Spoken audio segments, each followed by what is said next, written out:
Hello, everybody, and welcome to Tips and Tricks Tuesdays with me, Valentina Vee. If you can hear me and see me, if everything is okie dokie, then let me know in the comments by posting your favorite face reaction emoji.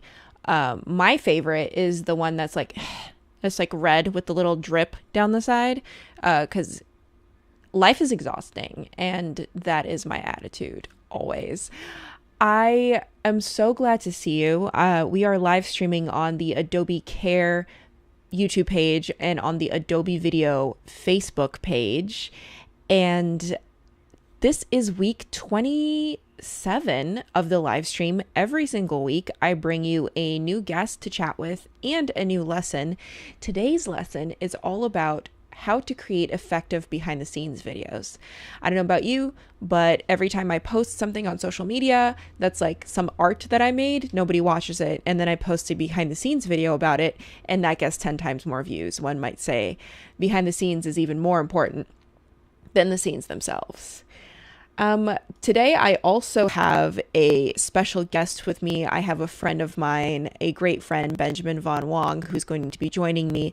But before that, I just want to let you know that I am giving away a full year of Creative Cloud, and you can do so. You can go check it out by going to this link. So if you go to this link, fill out the form that is there, you will be able to enter for a chance to win a full year of Creative Cloud. Last week's winner is Kate Masaltseva. Congratulations, Kate. You won 12 months of Creative Cloud. Also at that link, adobe.ly/tips Tuesday, you will be able to get the manual for today's lesson. So after our interview, I'm doing a 45-minute tutorial on how to create behind the scenes content. And you don't have to take notes because I give all the notes to you. And now, without further ado, let me bring in my guest, my friend, Benjamin von Wong. Hey. Hi. What's up? It's good to see you. Finally, I feel like we haven't seen each other in forever. Yeah, pandemic. That's how it goes. It is how it goes, but also I think a lot of people might not know that you and I go way back, that we actually have worked together a lot. When Yeah. did we start? It was like 2016, right? Yeah, almost 4 years. I think we're getting old together. We are getting old together, but that's okay. We're aging beautifully with the lighting, with the camera angles. It's all good. You have gone through quite the journey in your life, from being a mining engineer to a photographer to an installation artist. What is the latest in your life, pandemic aside? What have you got going on recently? Wow. Yeah, I have a podcast going on recently. It's called Impact Everywhere and explores positive impact in unexpected places. I figure that the pandemic is a wonderful time to slow down a little bit and take the time to listen instead of talk. And so that's what's been keeping me busy. I have checked out your podcast. You also do these really beautiful paper structures with each podcast episode. Can you just tell us a little bit about that? Yeah. I mean, I guess I have couple little pieces here, but they're Wow. basically just these like layered pieces of paper art that I would create for each one of my guests. I did that for about 24 something episodes. And it was just one of those things where I think I was probably the only person who has a podcast that would spend more time on the art than I would on the podcast itself. But I just thought it was a really interesting way of, sharing creativity. It made some great behind the scenes content to engage people. And it was, I guess, just a fun experience to do, a fun gift for the guests that were coming on. I mean, back when we were working together, and I hope we get to work together again soon, but we did a lot of you as photographer, me as videographer, behind the scenes content. And I remember you telling me that you really do take behind the scenes extremely seriously for the type of photography that you do, that you were doing. Why is it that important to you to have behind the scenes? I just think that behind the scene content actually shows, for every single thing that we do, there are two stories. There's like the thing that we show the world, and then there's like the other half of it. And oftentimes, when doing these projects, you realize that it's actually more interesting, like the process of trying to live life and solve problems than the final result often is. And I realized, I think, really early on in my career that when I was starting off as a photographer and I do these beautiful pictures, the photo only gives people one point of engagement. When you create a nice behind the scene video, it gives them a secondary point of engagement. And more importantly, it shifts you from being sort of like the hero into being the guide, because now you're actually taking people behind the scenes and showing them how they could also do something themselves. It gets people's inspirations flowing. And similarly, if we think about the way, let's say, a blog works when they're thinking of whose content they want to share, they want to share something that's valuable to their audience. And I think that behind the scene piece became that sort of added value that I just would find so important to bring people on the journey with. And I think that it creates a relatability. It shows the humanity behind the work, and something that is just really important. I think right now something I'm showing is your straw piece that you did for Starbucks. And there's also this sense of grandeur that I feel like can only really be shown in the behind the scenes, because if you see the photo, you don't understand how much work went into it, how many volunteers there were, how many, like how giant the structure is, how much actual effort goes into it. And I feel like people respect the effort. Absolutely, yeah. I think there's sort of this people take good work for granted these days, and the behind the scenes is almost an opportunity to remind people that, at the end of the day, this isn't a zillion-dollar production. It's just ordinary people that are coming together to try and make a difference. And it's really in those behind the scene moments that you get the chance to show the humanity behind the thing. And ultimately, that's what allows us to connect to different people, is when we see our shared humanity. And I think at first you didn't do behind the scenes. Like for some of your first photo shoots, there were no behind the scenes, and you really started getting big when you started posting those. So did you develop a way to do it that that made sense for you, or that looked better, or that felt better, or that was more relatable to people? Did you grow throughout your journey with shooting behind the scenes? Right now I'm showing on the screen the video that we made for a food bank in San Jose, the Second Harvest Food Bank, where you took kids and you made them look like superheroes. And I'm showing the behind the scenes video that I made. And a lot of the things that you see are like interviews with people, showing the full scope and breadth of the locations, the clothing, the production design. So I feel like that's quite advanced, to have a behind the scenes videographer there with you and capturing every moment. But you didn't start like that. Like how did you sort of grow through your behind the scenes journey? Yeah, I mean, early days of behind the scene videos was just whoever wanted to come by and make a video, we'd share in the glory, right? So there's almost this exchange of an audience. I had maybe a couple thousand followers, so a couple thousand followers is still something.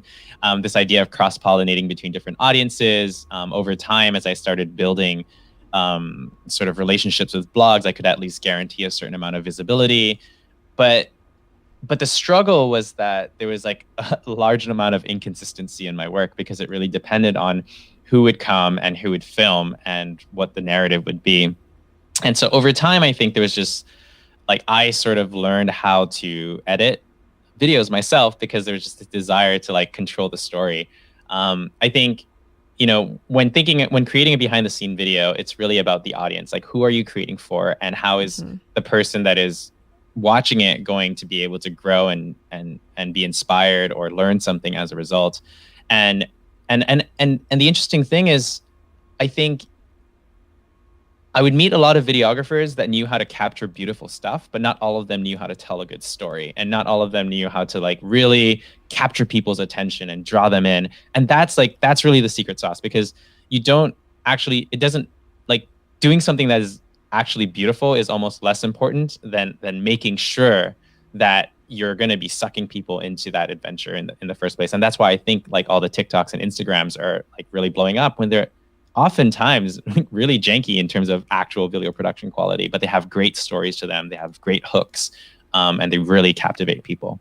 Yeah, you kind of take us through the whole process from you drawing out whatever you're going to do, your little storyboard, to explaining about like where the lights are placed, to actually showing the shoot, to talking about whether there is post production or not, and everything in between. So, is there anything specific that, when you are looking for behind the scenes moments that you make sure to capture, or that you're always like, you know what, this is going to be good for the story? We really do need to get a soundbite or something, or we really do need to get this particular angle on this particular scene, or this would help if this was in a time lapse situation rather than anything else. Have you developed that kind of sixth sense for it? Yeah, I don't know if there's like a pure methodology, but I in the back of my mind, I'm always thinking like, if I didn't know anything about this project and I was looking at this frame, would I be interested? Would I be captivated? So I almost picture the world as a series of screenshots. And as a result of that, you'll notice in my behind the scene videos that more often than not, there are very few close up shots, because the close up shots are the ones that look very beautiful, very cinematic. But if someone stumbles across it, they won't really know what they're looking at. So I have a lot of wide images that set the scene. I have a lot of images with either drones, like orbits, time lapses, hyperlapses, things that really draw people in to show a sense of process or scale or grandeur.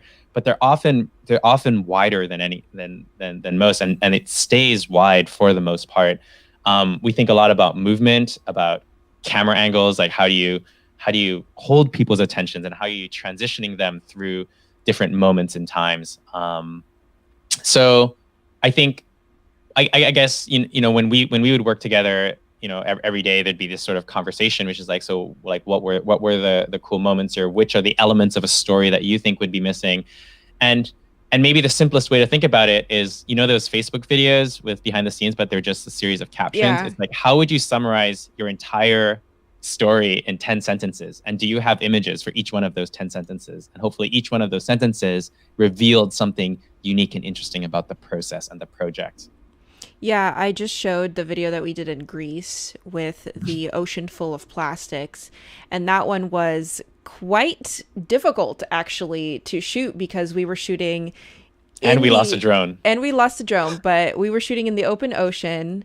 We were like swimming in water. The current was constantly carrying things away. And what we found through working together, because we've been on top of volcanoes, we've been off of skyscrapers and cliffs, we've been in open ocean, is that any sort of problem that you encounter is actually an opportunity to tell a story, is actually a story beat. So the best behind the scenes videos aren't necessarily the ones where everything goes smoothly. The best behind the scenes videos oftentimes are when something is challenging and you focus on that challenge. Like in Greece, it was, how do we collect 10,000 plastic bottles? How do we tie them together? How do we hang an aerialist off a boat? Every step of the way was just so difficult that it did make for a very compelling behind the scenes video, I think. Yeah, definitely. I mean, that's the one thing that we all share, right? Is this sense of struggle, of working through something, of not knowing what's going to happen next. Like, those are common emotions. So like, while the setting may be really different, like, yes, we're in the middle of the ocean and we're surrounded by plastic, but this idea like, oh, am I doing something? Is it working?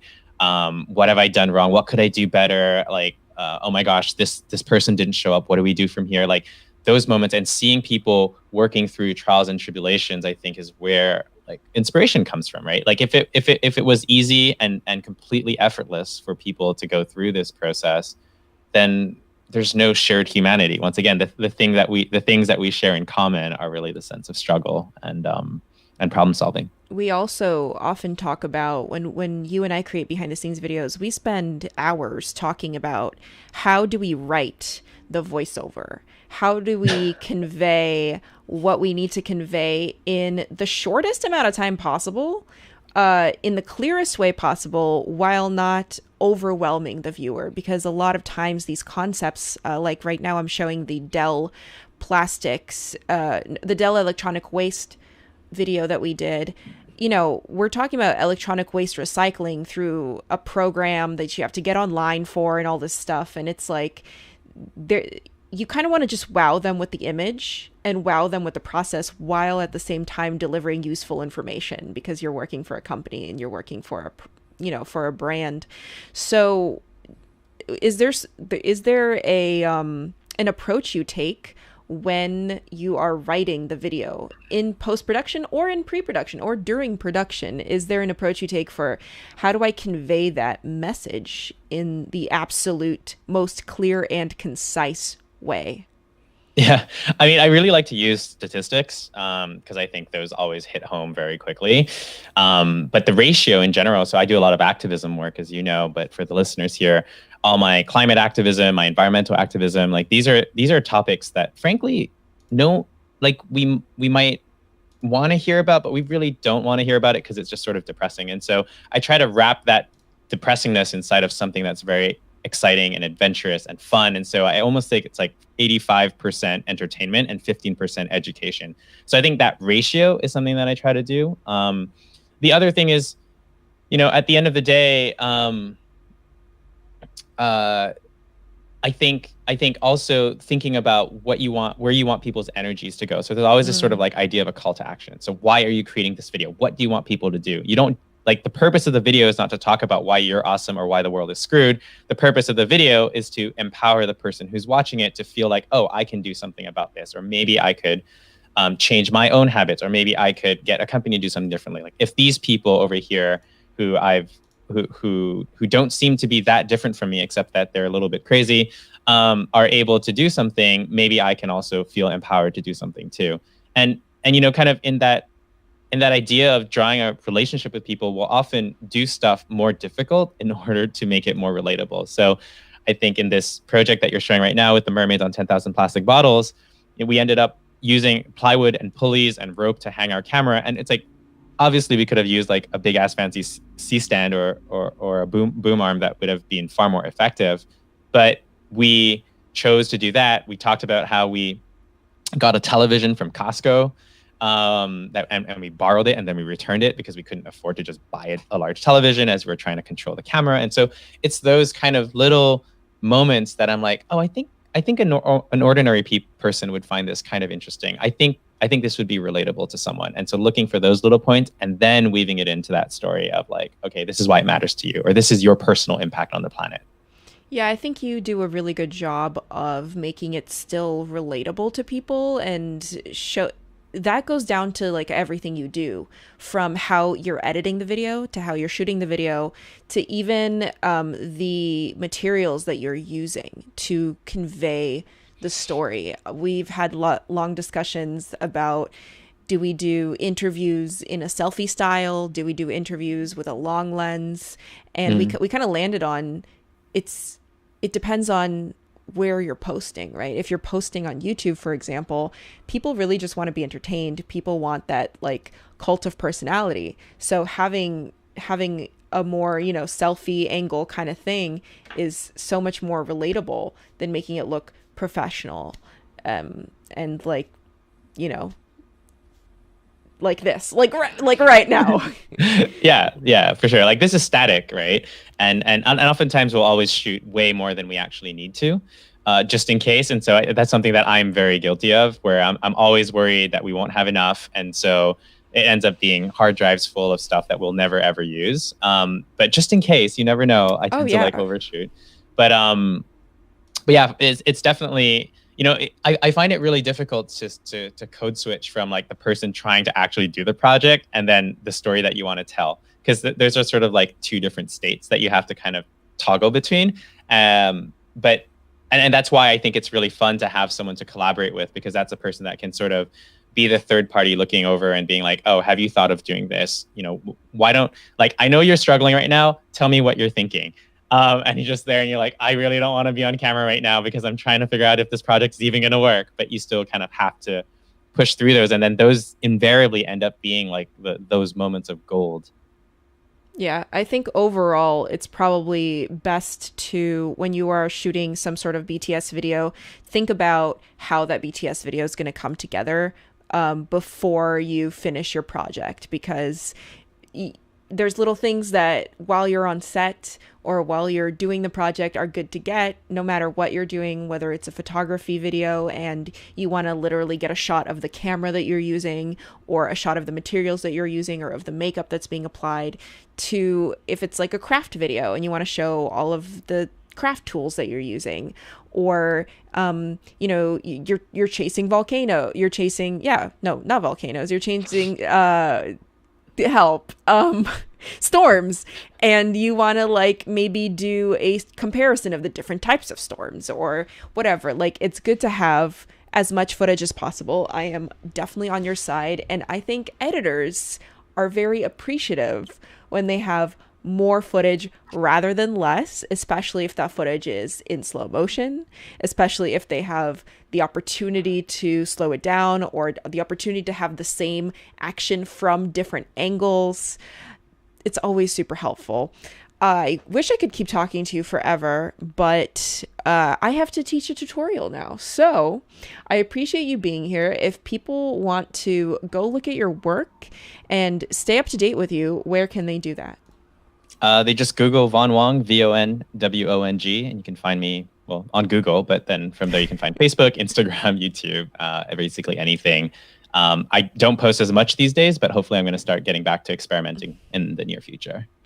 Yeah, well, you and the whole planet both. No one's posting that much these days, but I appreciate you being here with me. Thank you so much. And I'll talk to you later. Bye. Good luck on the tutorial. Thank you. All right, that was our chat with Von Wong. You can check him out at Instagram at Von Wong, at Twitter at the Von Wong, I believe, and like everywhere on the internet. Like he said, he has a YouTube channel that has some amazing behind the scenes videos. Some of them that I shot. Just saying, check them out. All right, so I'm just going to transition right meow to the tutorial. So just give me one quick sec so I can get it all set up here. If you want to get all of the notes for the tutorial, you can go to adobe.ly/Tips Tuesday, and that is where you can get the notes. The notes kind of look like, let me pull them up. Let's see if I can, yeah. So they kind of look like this. So you will get how many pages is this? This is a 17-page paper of everything and more. Actually, this is way more than I'm going to talk about today, with all of the shortcuts and everything that you need for this tutorial and more. So yeah, again, you can find that at adobe.ly/Tips Tuesday.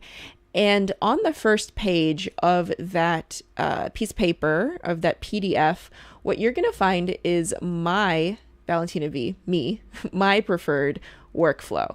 So the way that I like to work with behind the scenes videos is, first of all, if there are any clips that need sound syncing, that's the first thing I'm going to do. Is I'm going to sync all of those clips, organize all of those clips, just make it easy for myself later. Then second, based on those clips, I'm going to write a voiceover track for myself. Then I'm going to record that voiceover track, and then I'm going to match clips to the voiceover track. A lot of behind the scenes clips don't have any sort of audio, which is even better. And I use this technique called pancaking, which I'll show you today, where I pancake my selects into my real timeline.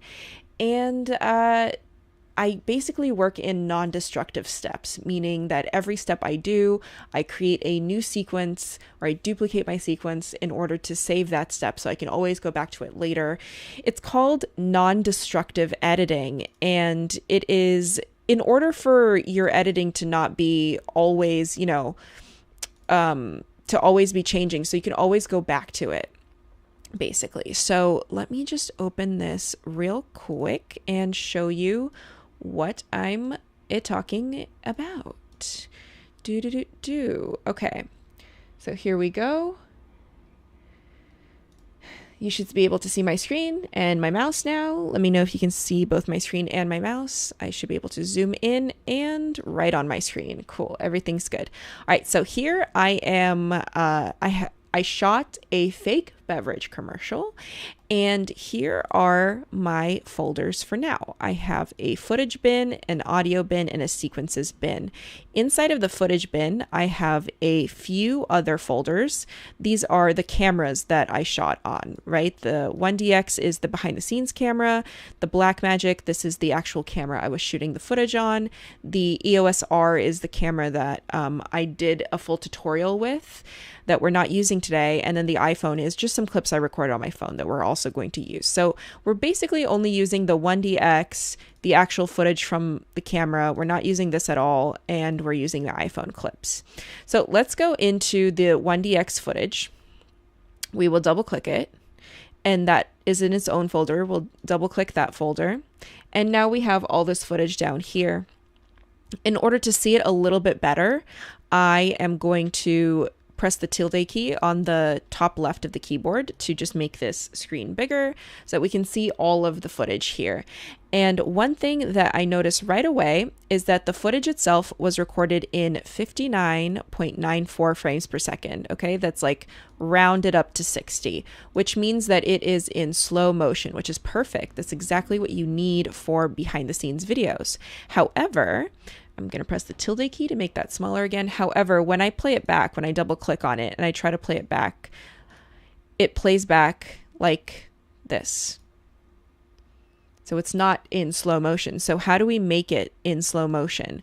Well, I happen to know that the final video that I'm making is going to be in 23.976 frames per second. Why do I know that that is the exact frame rate that I'm going to be making a video in? Well, that is what my sequence is going to be in. So if I go up here again to the main organization here in the project window, you'll see footage, audio, and sequences, these three bins that I've created, right? You can always create new bins by going to new bin down here. But I'm going to just select the sequences bin and I'm going to make a new item. Down here, there's this page turny icon, so you can click new item. So you'll click new item, then you'll go to sequence, and now you can create a new sequence. Now the default sequence that you're gonna wanna use for a YouTube video is the very first preset here. So if you go here to ARRI, which is a type of camera manufacturer, 1080p, ARRI 1080p 23.976, see, that's the frame rate of my sequence that I want to be using. There's all sorts of different frame rates that you can use, but this one is pretty much the most common, the most standard frame rate. So when I go to settings, you can see a little bit more details about it. So it's 23.976 frames per second. The frame size is 1920 by 1080, and then it's square pixels. So that's what I want. So that's going to be my new sequence, and I'm going to name this sequence. I'm going to name it footage string out. Okay, so check it. Now I have this sequence. It's called footage string out. It is empty because I haven't put anything in it yet, but it is in 23.976 frames per second. So if I go to my footage again, and I go to this folder and I try to put any of these, let me clear this, clear in and out. Yours won't have the in and out points yet. We will set them in a second, but if I try to put this footage in there, so I'll just drag it into my sequence over here, what happens is it also doesn't play back in slow motion. You can see that's regular speed. So I can either use the rate stretch tool by pressing the R button. You can change the tool to the rate stretch tool and literally stretch the rate of this, like double, right? And that will make it slow motion. Let's see, watch my hand reach over here. That's slow motion, but it's kind of a pain to have to do that for everything, right? I bring all of them in like this, and then I have to, I have to make all of them, I have to rate stretch all of them. I have to move it, rate stretch it, select that, move it, rate stretch it. Like, it takes too long, right, to rate stretch everything one by one. So instead of rate stretching all of them, you can delete that. What I'm going to do is just select all the clips here by going to Command A, so select all of them, right click, and then I'm going to go to modify interpret footage, and I'm going to interpret this footage to a different frame rate. So here at the top, it says frame rate, use a frame rate from file 59.94 or assume a new frame rate. So I'm going to say assume a new frame rate. I'm going to type in 23.976. That's going to be the new frame rate. And I'm going to click OK. So now you can see that they are just by default now in slow motion, which is what I want. So I want to do that before I go ahead and start putting them into my timeline. By the way, if you have any questions, either on the Facebook feed or the YouTube feed, please let me know in the comments. Please write them down in the comments because that's the point of this live. I can answer them live. Okay, moving on. So next what I'm going to do is very, very quickly build a string out sequence because I want to know what I'm going to be writing voiceover about. I shot this in February, so it's hard for me to just jump in and start writing a voiceover if I don't know what I'm writing it about. So let me go through all this footage. I will just, to make it a little bit easier for myself, I'll put the bin up here. So here's all the footage that I'm working with. And the next thing I'm going to do is down here, right now it's in list view. So I'm going to put it in icon view, which will show me all of the icons, all of the thumbnails of the footage, but I want them to be even bigger. So I'll go ahead and adjust the size of them over here to their maximum size. So I can see them really big on the screen. Now, when I hover over each of the icons, what happens is that I can actually see what is in that clip. And I can use the I and O keys to set in and out points of the clip without even playing the clip through. So I will put my mouse where I want to start, which is right here, right before I touch the lens. I'll press I. Then I will drag it to where I want it to end. Right here, I'll press O, and you can see it has selected, this region right here. It's blue. That's the region that I've selected now. And so when I click on it and then I put my playhead or my current time indicator, which is this blue line, if I put it at the very beginning of my sequence and then I press the period button on my keyboard, just the dot, right? I have that clip and it is now in my timeline. So I didn't even go into my source monitor. I just straight from the bin, I put it into my sequence. Same thing here. I'm going to go back. I'm going to hover.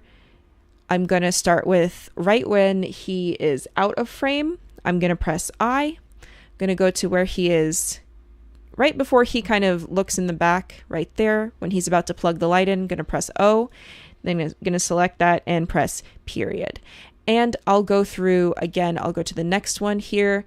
And I made these really big so that you can, maybe I don't want any of this actually. Maybe I don't want any of that clip, so I'm not going to use it. And I just want this part of the clip. So we'll put an O right there and then period. So I'll build out my entire timeline here by going IO period. I can also drag the time indicator that's here. So if the clip is selected, I have the time indicator here that I can drag, right? And I can do IO. Here I've already selected that region right there. So I'll do period and I'll go ahead and add that. So I've actually already done it. Let's go to the one that's finished. So here's my full string out of all of the clips for this video. And now that I have all the clips ready, what I can do is, now that I've seen them all anyway, it gives me a better idea for what I should write in my voiceover. And I actually have started writing it over here. So let me bring it out to you. So one thing that I learned with Wong is that for an effective behind the scenes video, you kind of have to give people a little taste of what the final product is right at the top. right? Because you want that thumb stopper moment. You want when people are scrolling through this video on whatever social media they're on their feed, you want them to see a little bit of a tease of the final product before you tell them how you made the final product. So here in this case, I have, here's how I made this video. Maybe I should say, here's how I shot this footage for a beverage commercial, right? And then I say, usually you'd use a fish tank for this, but because we used a macro lens, we decided to shoot it in a glass. Now I'm writing this based on the footage that I know I have, based on the footage I just looked at and I just shot. The glass itself diffused the light, so we could just shoot hard light straight at it. The glass itself, maybe I don't say itself twice, the glass rested on another small panel light, lighting up the berries from underneath. We used frozen berries, and for the close-up, so that's the script. I'm going to just put it on my other monitor. So now that I have the script based on what I saw in this string out, and now that I have a string out that is just a compilation of the very best footage, and it's actually, I went from having over 100 clips and hours of footage to only about 20 minutes of footage. So now I only have 20 minutes of footage to draw from. I'm going to create a working timeline, and I'm going to record my voiceover into it. So I'll go ahead and again go to my sequences bin over here, and while I have it selected, I'm going to go to new sequence, and I'm going to still choose the same preset over here, and I'm going to name this beverage BTS 1. It's important for me to write 1 because every time I make a new addition or a new change to my project, I'm just going to duplicate this sequence in order to implement that change. So I can even write 1, and I could say voice over if I want to do that. Great. So there it is. There's my new sequence. What I'll do here is I will go ahead and make sure first that my computer recognizes the microphone that I'm using so that I can record that voiceover. So I will go to Preferences, Audio Hardware, and here it pops up Audio Hardware. And I'm going to make sure that it does read my microphone. Yes, that is the microphone I want. And for output, it says my headphones. For right now, I'm going to change it to my speakers because my speakers are off. So that way I can't hear it when I'm recording. I'm going to say, okay.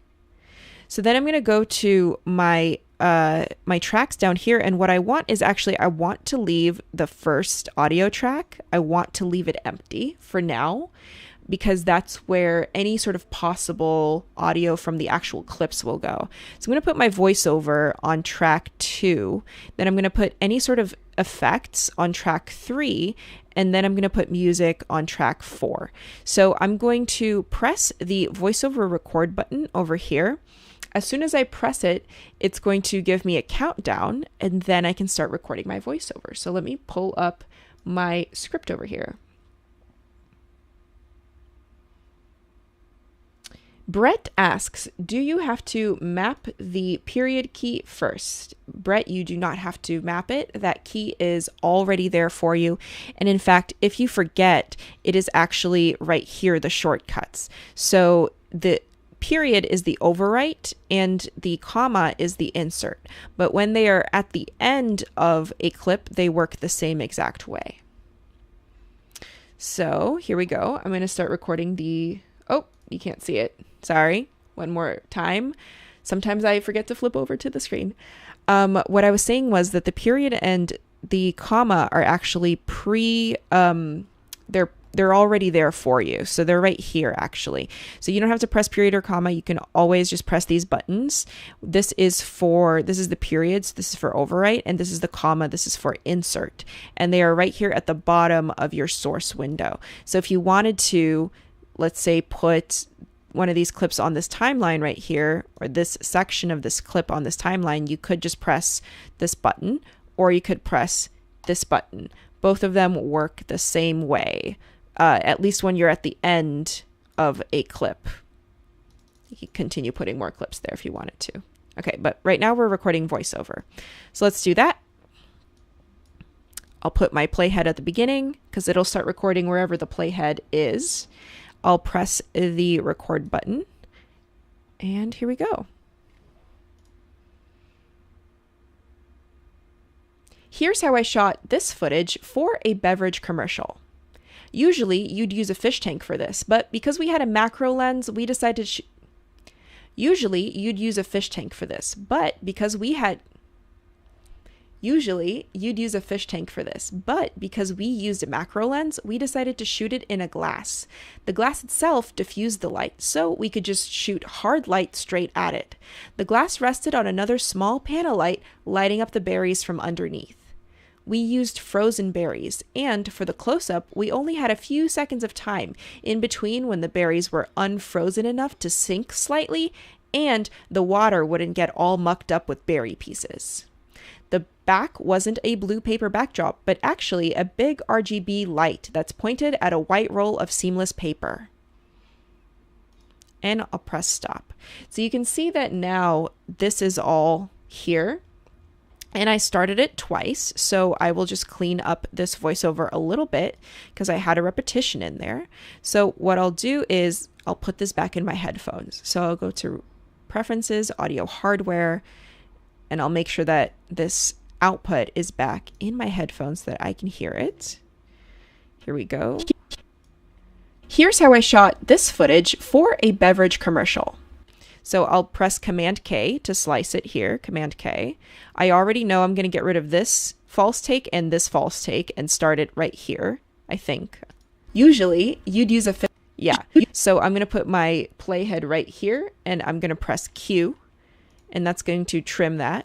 So it sounds like this. Footage for a beverage commercial. Usually you'd use a fish tank for this, but because we used a macro lens, we decided to shoot it in a glass. The glass itself diffused the light. So the other thing that I can do, which is going to be really helpful to me, is I would hate to have to listen to the voiceover a million times to know exactly where to place all the footage. So something that I can do is place markers. For example, here at the beginning, this section I can designate as, what was it about? I already forgot. Let me actually lock this track so that I can't mess with it anymore. Usually you'd use a fish tank for this, but because we used a macro lens, so this is a macro lens, so I'm going to place a marker by pressing M. So there's my marker, and I can hold down Alt and drag the marker out so that it designates a section of my timeline. I can also double click it and write something in it. So in this case, I'm going to write macro lens. But because we used a macro lens, we decided to shoot it in a glass.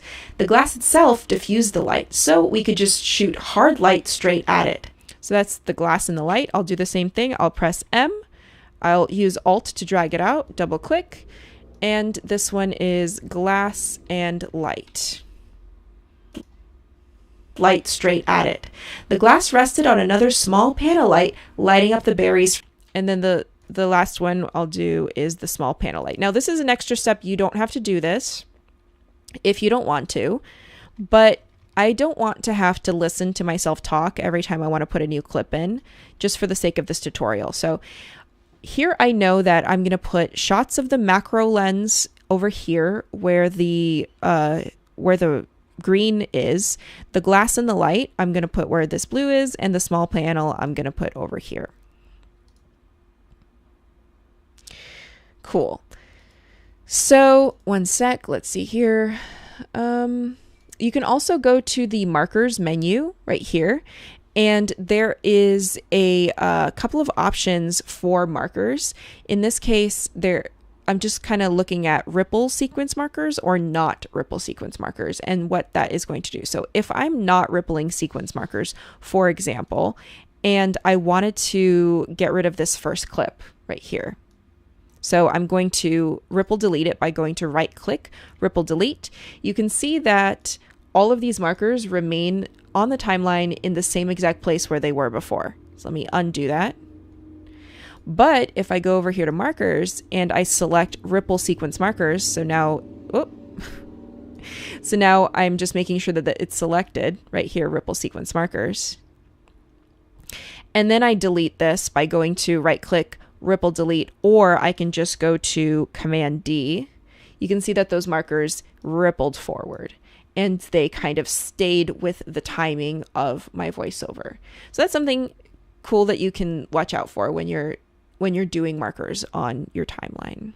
Okay, so now that I have my voiceover set and I know exactly where I'm going to be dropping my footage in, I will put myself in this corner. I'm gonna go to this string out sequence that's over here. Now, I also happen to know that my string out sequence, I don't really need the audio for it, but I don't want to disable the audio and I don't want to bring the audio over. So what I'm just going to do is I'm going to lock that audio track.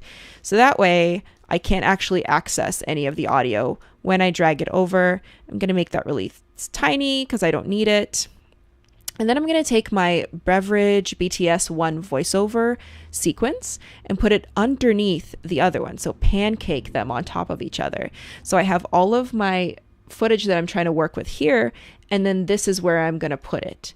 So right now I am looking for a piece of footage to describe the macro lens that I'm using. So now I can get started. Let me just arrange this a little bit so you can see it a little bit better.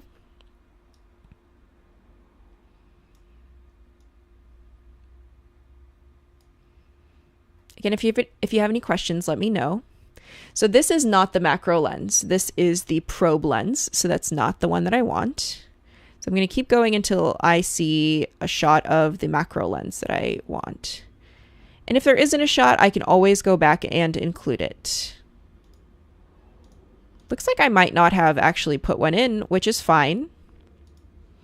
So I'll just go back to the footage here. 1DX. Let's put that there. Put myself up here. I think it was one of these first clips. Right there. There it is. There's that macro lens. So I'm just going to grab this footage of this macro lens. I'm going to go I, O. So that's what I want. And then I'm going to just drag it into here. I select just the audio of it. And I'm just going to delete it. If you have a linked selection where the audio and the video is linked together and you want to just select the audio and delete it, just hold down Alt, select the audio, and delete it. So now I have this. There's a fish tank for this, but because we used a macro lens, we decided to shoot it in a glass. So next I want to show the glass, right? So now we go to, let's find a clip of the glass. There is that glass. So I'm going to bring the glass clip into here. Decided to shoot it in a glass. So, but because the non-macro lens is in this shot, I can't use this shot. So I'm going to delete it. So instead, I'm going to use, let's use this shot right here because that is, you can see the macro lens and the glass in this shot. So I'm going to put that in here, drag it down, right there. I want to get rid of everything after this playhead in this little clip right here, but I don't want to mess with the audio. So if I press Q or if I press W right now, what'll happen is it'll introduce a cut right here and it'll get rid of everything to the right of the cut, including the audio. Watch. I press W. There we go. I don't want that. So I'm going to lock the audio track so that that's not touched. And now I press W. And now that just gets rid of the rest of that clip. The macro lens, we decided to shoot it in a glass. The glass itself diffused the light, so we could just shoot hard light straight at it. The glass itself diffused the light. Okay, so we have to find a clip of both the glass and the light. Should be easy.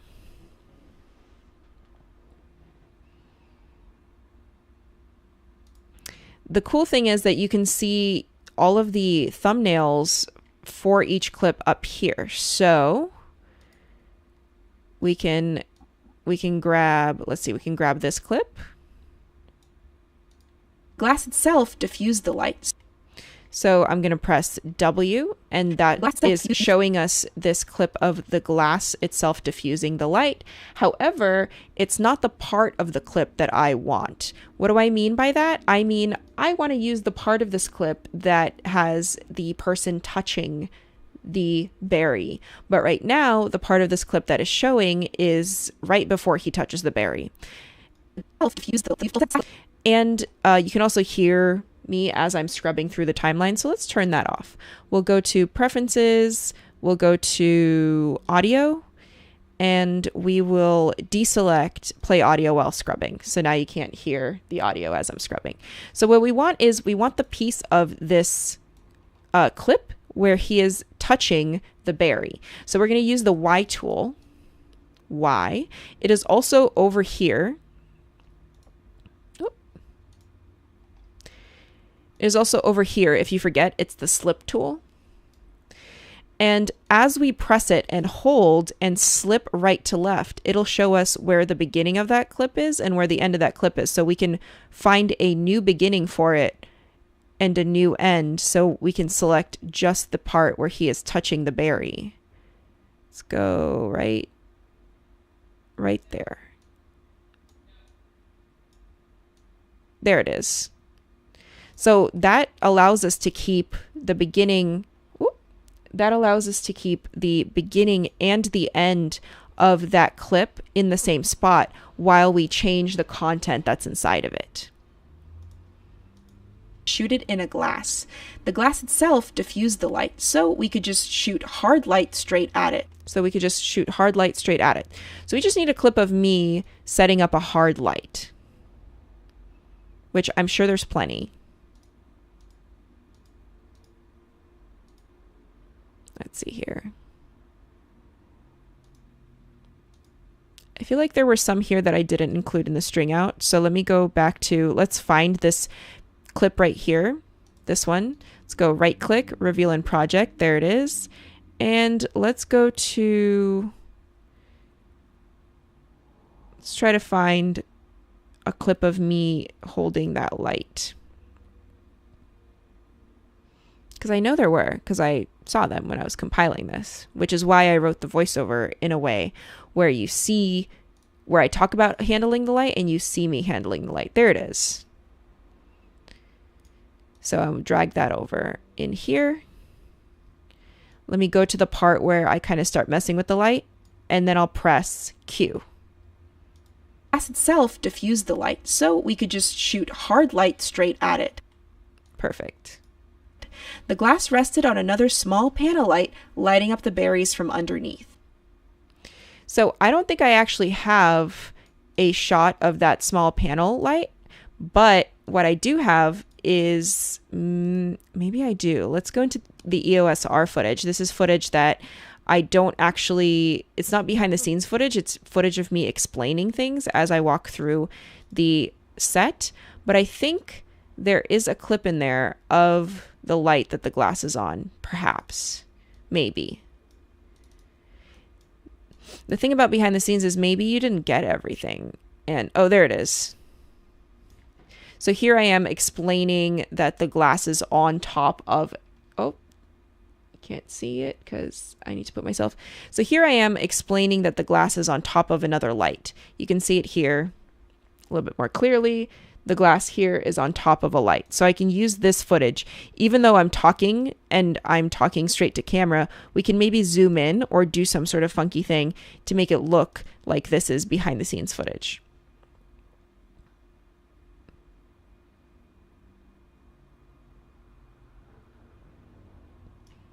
So I press I. That light and make it. I want to talk about. Okay, actually, when I'm not talking, that's the clip I'm going to use because I'm not talking. So I'm going to say O, and then I just want to drag only the video, not the audio from this clip. So I'm going to go down here to drag video only, and I'm going to hold it and drag it into here. just shoot hard light straight at it. The glass rested on another small panel light.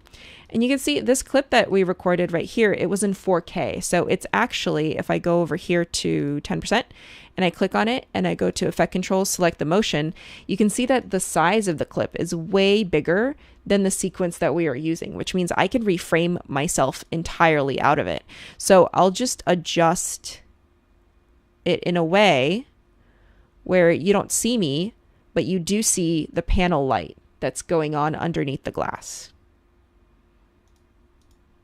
The glass itself diffused the light, so we could just shoot hard light straight at it. The glass rested on another small panel light. That's all I really need. Small panel light, and then I can show what that panel light did.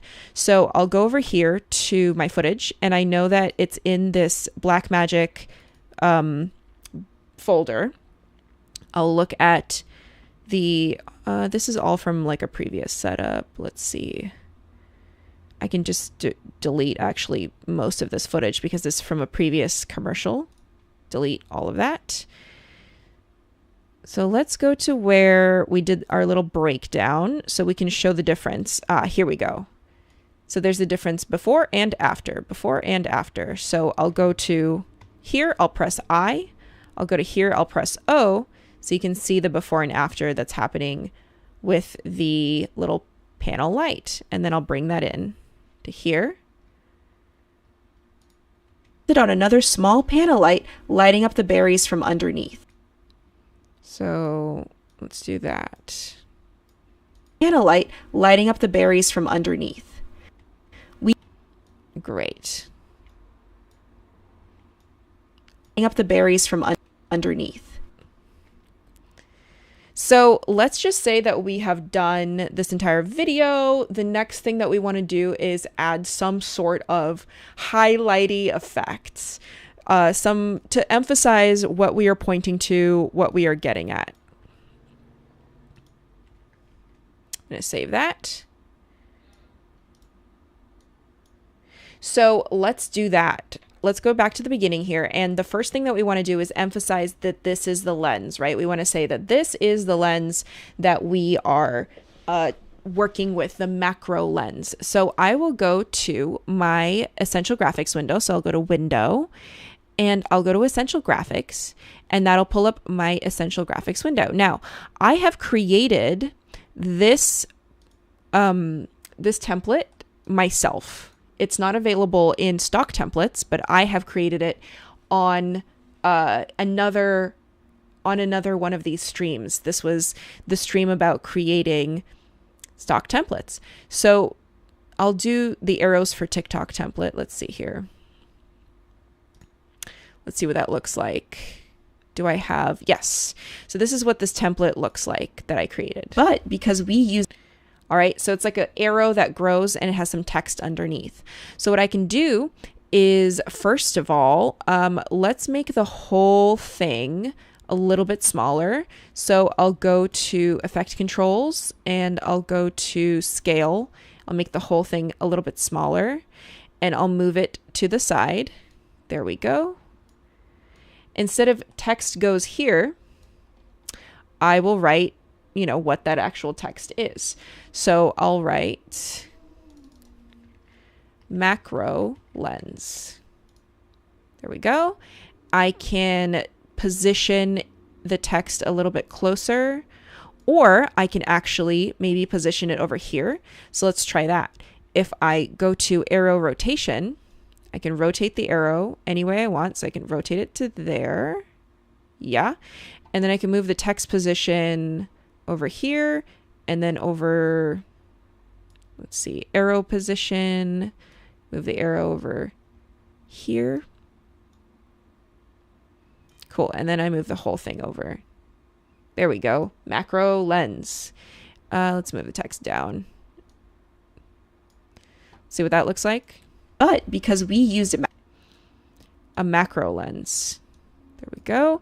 And then what I want to do is change the arrow color to like a bright yellow, maybe. Oh, that is a bright green. Bright yellow. There we go.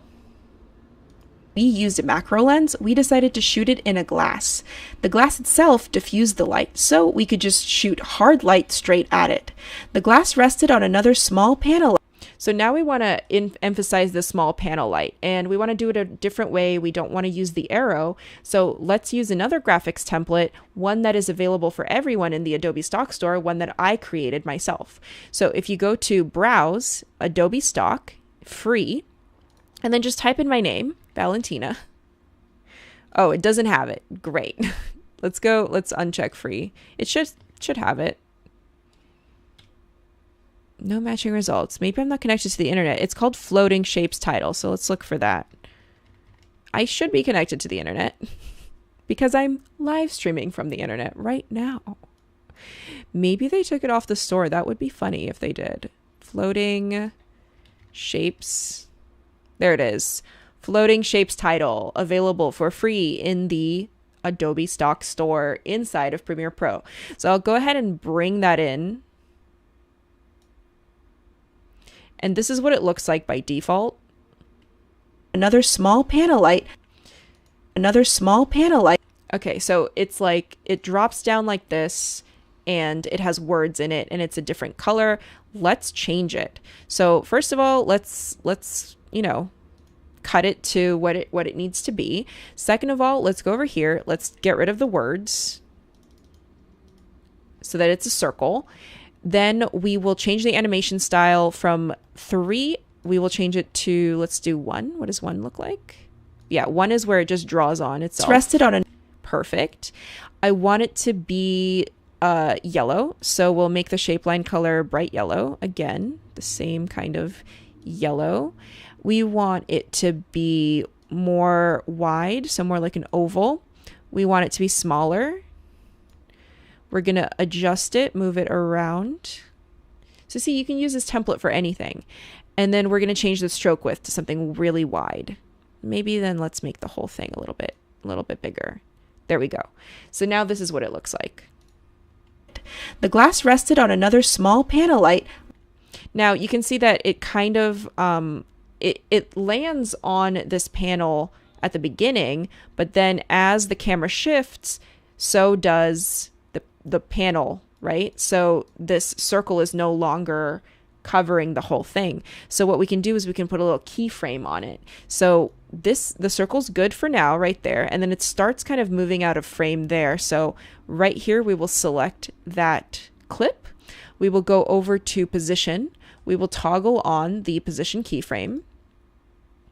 Then we will go put our playhead to where that move kind of ends over here. We will adjust the location of this. You can see it adds another keyframe. Let's put that keyframe at the end. Let's put our playhead, which is also our playhead here. They move at the same time when we move them. Let's put it in the middle. Let's adjust it a little bit here as well. And now the little floating shape, it moves with our, it moves with us. The glass rested on another small panel light, lighting up the berries from underneath. Great. So now let's just see this whole thing together. Actually, let's go into, let's quickly go into Essential Sound right here. And we'll go into, let's see.